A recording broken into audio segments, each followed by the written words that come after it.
the Kobe 4 Chaos, done after the Dark Knight and everything, so inspired by the Joker. This one has sentimental value to me because I wore it at the birth of our recent son. He's 1 now, so that's a favorite. Welcome to another edition of the SoleSavy podcast. My name is Juan Hernandez, and today I'm joined by 2 fellow SoleSavy members, Will and Rich. These 2 are also 2/4 of the managers behind the MambaInsuranceCo Instagram page, which is basically a Kobe sneaker history page on that you could find on Instagram. Will, Rich, thanks for joining. Thanks for having us. Yeah, thanks for having us. Yeah, so talk to us a little bit about who you guys are and how the page came to be. We're Mamba Insurance Company. We originally, I think all of us got to know each other back in the day when we were really on Nike Talk. And, eventually, we're all big Kobe fans that were in, all the different Kobe threads. And that transferred over to us all being a part of this one Facebook group. And eventually from that, because we all kind of knew each other from years, me and Mark, who is Hyperdunks24 on Instagram, we started having conversations about how it'd be cool to see like an Instagram page that really did like a deep dive into Kobe history, really starting from his Adidas days, going all the way through his Nike days. And, Mark, if you've ever checked out his Instagram page, he has literally like a Kobe museum's worth of collections. Like he has literally every single Kobe release, like 1 through 5, 1 through 6, something like that.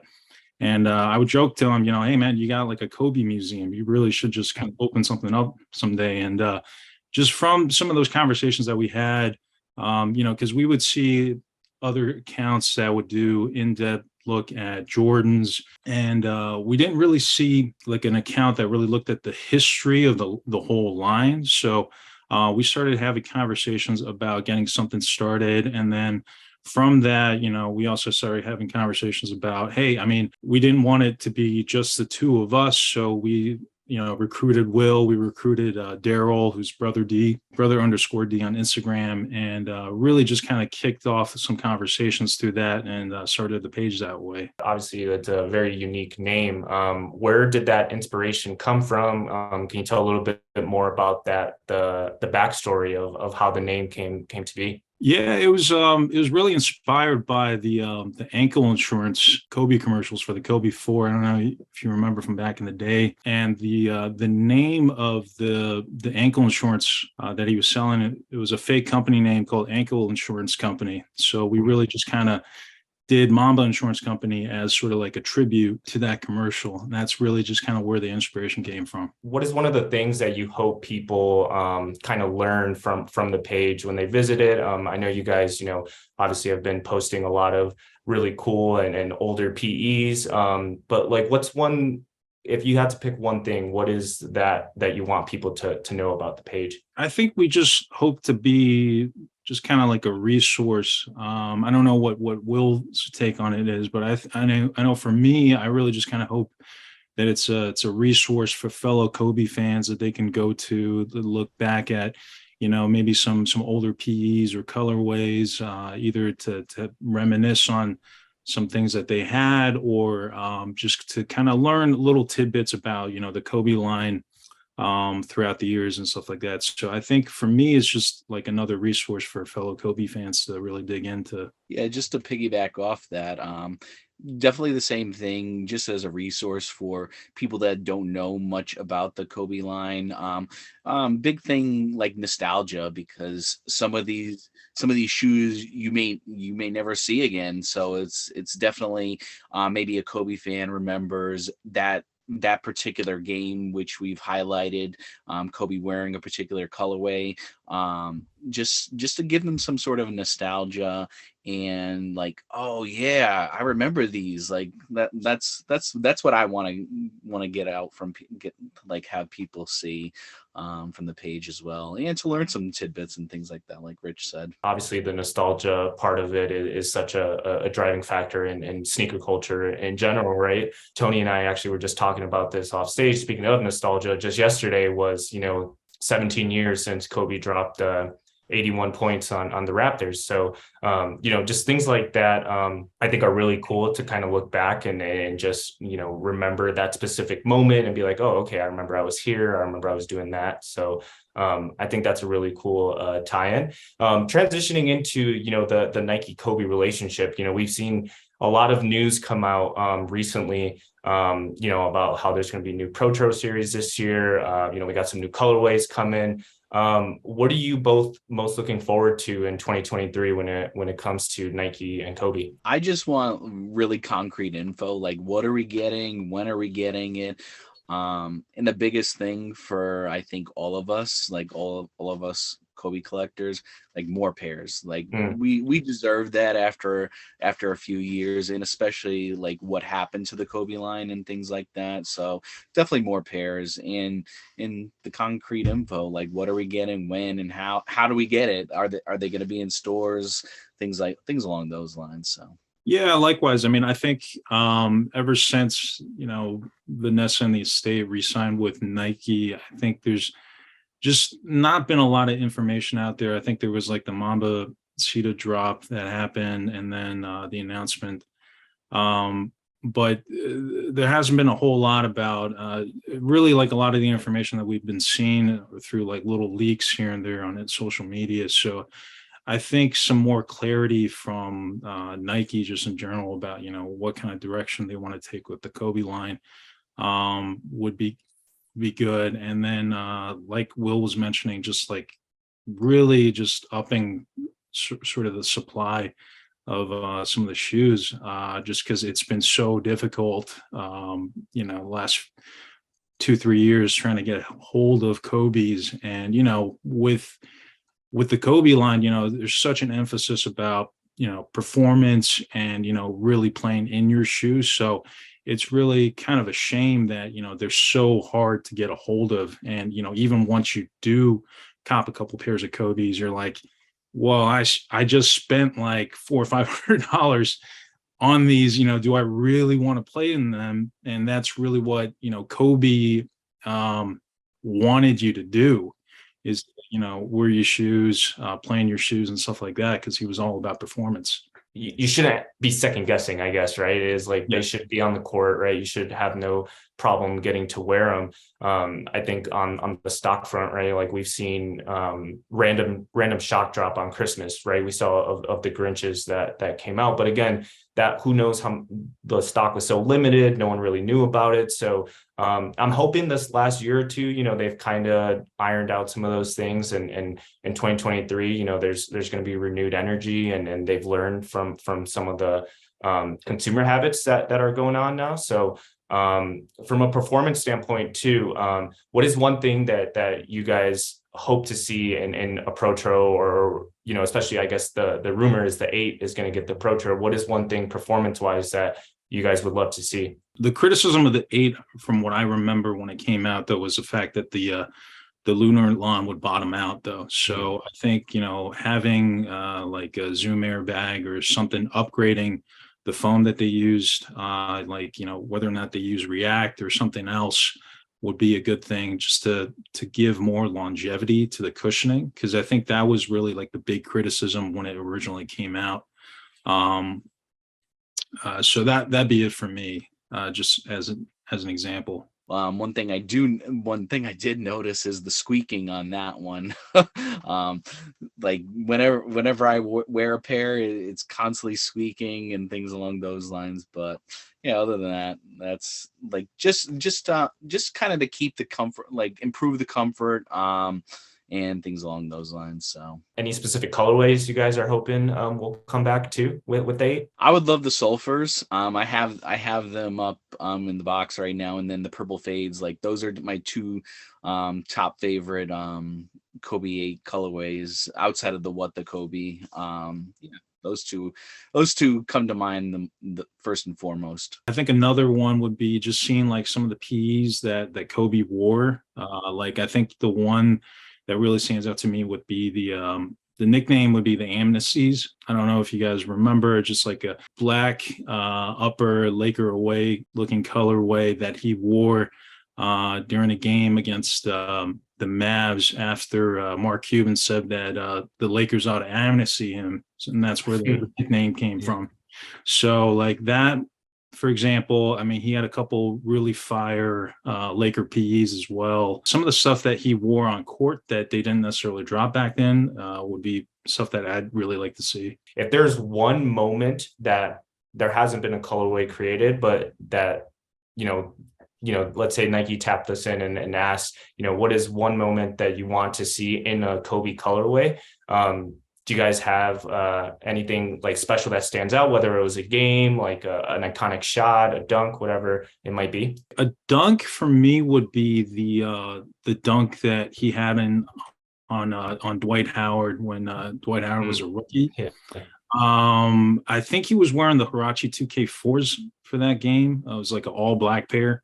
So I know that's like one of my favorite Kobe dunks. So if they did like a dunk themed colorway, I'd love to see something like that though. I think they had like an interview with Dwight after that dunk happened, and he said that Kobe baptized him on that dunk. So the baptism colorway, yeah, or something like that. I think it would be fun. I know he wore the Del Sol Kobe 4 against the Knicks when he scored 61. Like that's a great moment that he had that I'll always remember. I mean, obviously the possibilities are endless. And we have players in the league now that are also kind of carrying that legacy, right?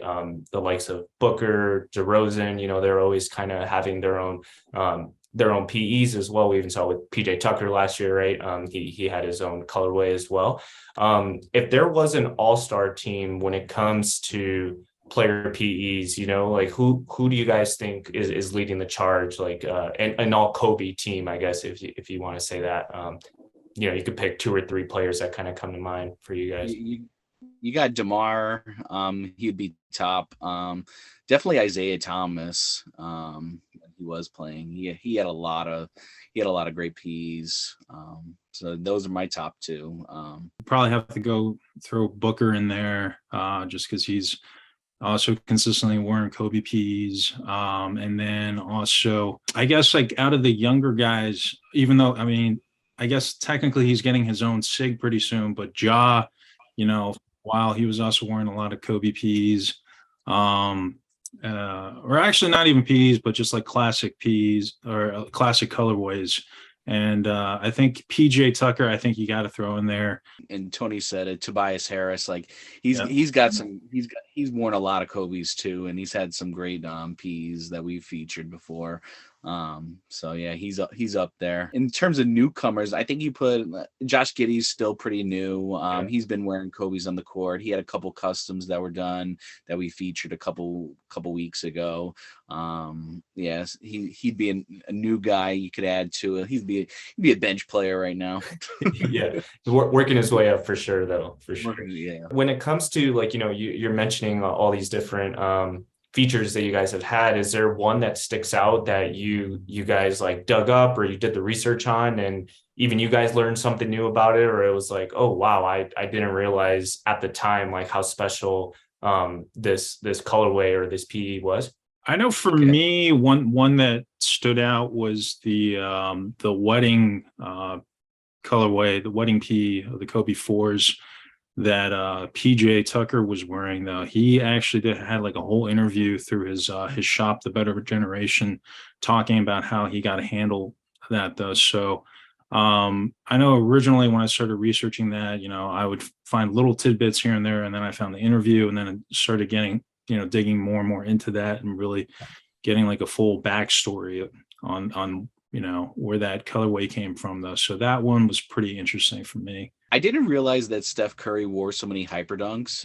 We did a whole like Steph Curry like kind of week. He did. He wore so many different Golden State Warrior Ps that were made. And then the other one that I found really interesting was DeMar DeRozan on the night Manu Ginobili was getting his jersey retired by the Spurs. He wore an Argentina colorway that was really sick. I wish I could own that one. If anything, like they released a PE, like do that one. Like that would be really good. So that was a cool one to research. But those are the two moments that kind of stick out for me. And then, so. I know you two, as we mentioned, you're both part of the SoleSavy community. Back in August, we did a full 24. You did a full 24 days to kind of celebrate Mamba Day. Digging into your guys' personal collection a little bit, I know you guys are both posting and on the What Did You Wear Today channel, right? Everybody's always going crazy because you guys pull out some stuff that no one's really seen or been able to see for a while. So going into your guys' personal collections, like what's your guys' favorite Kobe, your first Kobe? I guess let's start there. Your first Kobe, and kind of what made you kind of fall in love with the line. I think my first Kobe has to be the Kobe 2 Strength Orca, like patent leather toe box. I think I have like 3 pairs of these. I gotta find the other ones, but like this is just such a clean shoe. It's really comfortable. It's built like a tank. So this is one Kobe I think that sticks out the most as like my first. I think in high school I had the Crazy 8, like the Lakers pair. That's somewhere in the back of me. This is one that I remember that I bought with my own money. And then this one, the Kobe 4 Chaos, done after the Dark Knight and everything, so inspired by the Joker. This one has sentimental value to me because I wore it at the birth of our recent son. He's 1 now, so that's a favorite. The first time I wore it though, like it started separating, so and the suede kind of cracked a little bit, but I think that's a common issue with these. But they withstood 24 hours of wear, so not sure when I'm gonna wear them again. But and then Rich kind of always knows this. The Bruce Lee, he's a big Bruce Lee guy, so this is one that the Kobe 5 Bruce Lee. So this is the original pair. This is 2010. I have the Pro Tro. It doesn't feel as good as the original. So my first Kobe was the Adidas, the Kobe. This is actually an OG pair. So I don't even know if you guys can see with the lighting and everything, but there's like a Froby insole. Yeah. So back when they had the rights to be able to do it though. So this was like the OG pair, like it was really like my first Kobe back in high school. I used to play ball all the time in these and everything. So I have a lot of nostalgia for this. I guess to kind of go along with what Will said about like a special pair that you wore during the birth of your child. I wore this, the Kobe 1 flight jackets, the undefeated flight jacket, friends and family colorway. So I wore this recently when my daughter was born last 2 years ago, actually in 2021. Feels like last year. So this is always going to have really special meaning to me. And then I guess one last one would be the Kobe 1 stash collab. This one I just thought for me it was just a grail for a long time. I managed to finally get it, but just has like a lot of really cool details. Like here you can see some of the details about like different stats and accomplishments that Kobe had during his career. And I think this was one of the very first colorways that featured Kobe's number 24. Again, I know we kind of alluded to this with the colorway question, but just in general, I think now, that it's been a couple years, we can kind of look at it through a different lens. So like, I'll start off with you, Will. What is your favorite Kobe memory? Definitely his last game when he just like played his heart out, like leaving everything on the line. He knew it was his last game, and then he just took over. Like nobody was going to get in his way on finishing his career out like how he did. And then I think like after his career, definitely with being around for his daughters and trying to be the best father he could be to his children. I think that goes a long way, like being a new parent and everything like that, being a semi new parent. I'm still learning every day, but yeah, those are some things that like just trying to be better every day. I think that's what he always preached, especially in a lot of the interviews that I've seen. But game wise, definitely that last game, the one I said earlier about the Del Sol fours and at Madison Square Garden. Yeah, I just those, just taking what he said every day, like seeing him with his kids, like just trying to do better every day, especially as like an educator that I am. So yeah. It's got to be game 7 of the 2010 finals when he won his 5th ring. I was living in LA at the time, so it was just like, I remember I think I was at work, and like the game had just started, and I managed to get home just in time. I was like listening to the game on the radio, driving back home as fast as I could, and then I finally caught the game the rest of the game when I got back home, and just like seeing him, he was shooting like crap, like out that game. And, I think he even admitted it afterwards though, but like he was just doing every single thing that he could to get the Lakers to that win. I think he had like 15 rebounds or something like that, even though he didn't shoot well. But I think just watching him trying to persevere over the odds, I think going into the fourth quarter, the Lakers are even down, and just seeing him overcome all those different kind of odds against that Celtics team, and then getting his 5th ring was just really sweet. There was, at least for me personally, there was always like a admiration from afar, right? I grew up a Bulls fan, right? So obviously the comparisons to Michael were there, and it wasn't until around that time, and obviously the hit later in his career, where you really started to get an appreciation for who he was as a player, the way he conducted himself, the example that he was setting for the rest of the league. And I think it's really cool when even to this day, you see the influence that he still has. You see the players that still talk to him or talk to him when, he was on the court.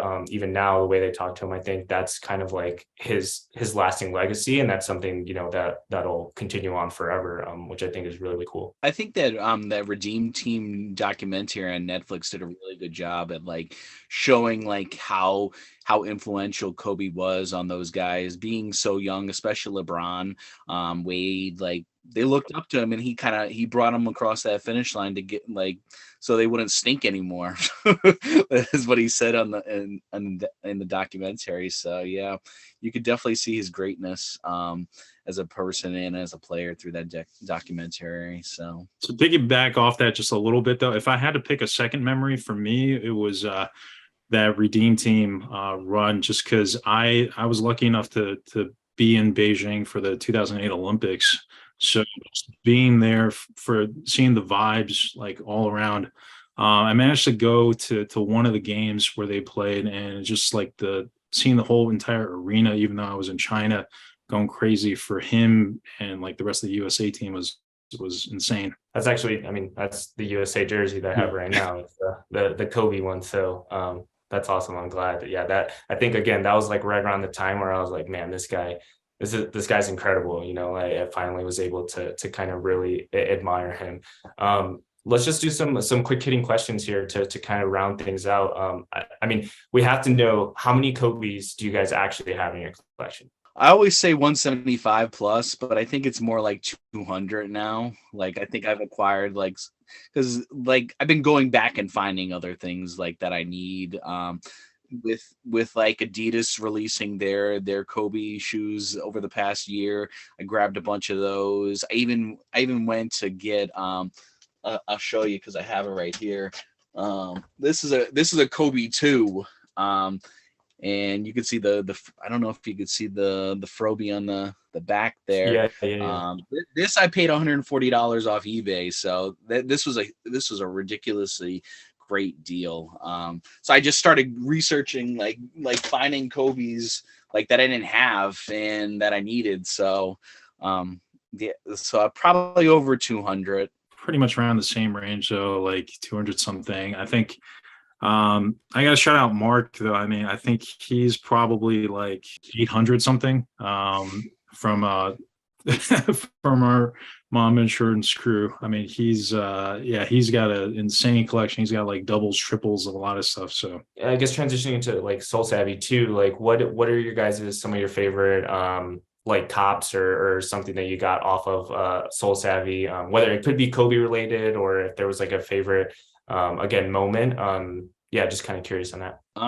Recently I got a pair off collect. It was an Air Force One. I paid $70 for it. It was from one of the admin. It was a Kith New York City, New York Knicks pair that I had originally, and the quality was terrible on it. So I just kind of got rid of it and then circled back. $70. That's a no brainer. But in terms of like, yeah, nothing in terms of Kobe's like picked up off of collect. I definitely will always remember SoleSavy like posting all 24 pairs of what I wore. Like that was really cool. And showing a video of that. So I saved that. That's a lot of work to do that. I did 31 days, but it's just a lot of Kobe's. And then like the basement area that I have it just gets messy. It's a lot of work to do all that. they undefeated when they did like a restock of their Kobe 4 collab. I think for the Black Mamba colorway, I managed to cop off of one of the monitors though. So I didn't really know like the ins and outs of how the whole process worked though. But I think through SoleSavy, I mean them teaching me sort of the ins and outs of like the checkout process, and then just like refreshing that sold out page again and again. A pair luckily popped up in my size and I was able to cop that way. So I mean, I think that's probably the one that sticks out to me. Just to kind of round things out, what are your guys' on your watch list right now as far as like what Kobe's are you after, or what's one pair that you're still chasing? Try to find all the preludes again, because I had the fives, so I'm missing the fives, I'm missing the sevens, and I'm missing the eights. I had the eights, I sold them to a person that was gonna hoop in them, so I gave him a really good deal. And then I have to circle back and get the ones. I wish I never sold those. Rich actually wore those, I think the other day, or maybe today it was. So yeah, those are the four pairs that I need this year. And then I'm kind of going back and looking for the Fade to Black series, like to round out that series, just because I don't necessarily need them all, but it's just for like the collection, and like they're not the greatest like Kobe's ever, but it's just something that needs to be in there. The last Fade to Black pair that I need out of the 13 is the Kobe 5. So I think that's been something that's been on my watch list for a while, just to have the full set. I think also the Kobe 7 Barcelona colorway in the teal colorway. I think that's the last one that I need from the Kobe 6s and Kobe 7 sets. And I have a bunch of other stuff, but they're just like really, really rare pairs that it's sort of just like I kind of just have to pray for a miracle that one of them pops up. So like the Kobe 4 Venoms, or like the Kobe 5 Da Vinci's, are two pairs that come to mind. But I would agree with that one. yeah, I mean, if I could get them, that'd be great. I mean, it's just kind of like one of those things where you have to just hope you get lucky that they pop up. Well, thank you both for taking the time tonight, Will and Rich. Where can people find you, and then where can people learn a little bit more about the Instagram page as well? Yeah, you can find me, Will, on DMX God on Instagram. You can find me at RL_Wayne at Instagram. And shout out to our other guys, Mark and Daryl. You can find them at Hyperdunks24 and brother_D. And you can find all of us at MambaInsuranceCo. Shout out to the Savior. This is an inside joke for the guys, but thank you guys. Appreciate it.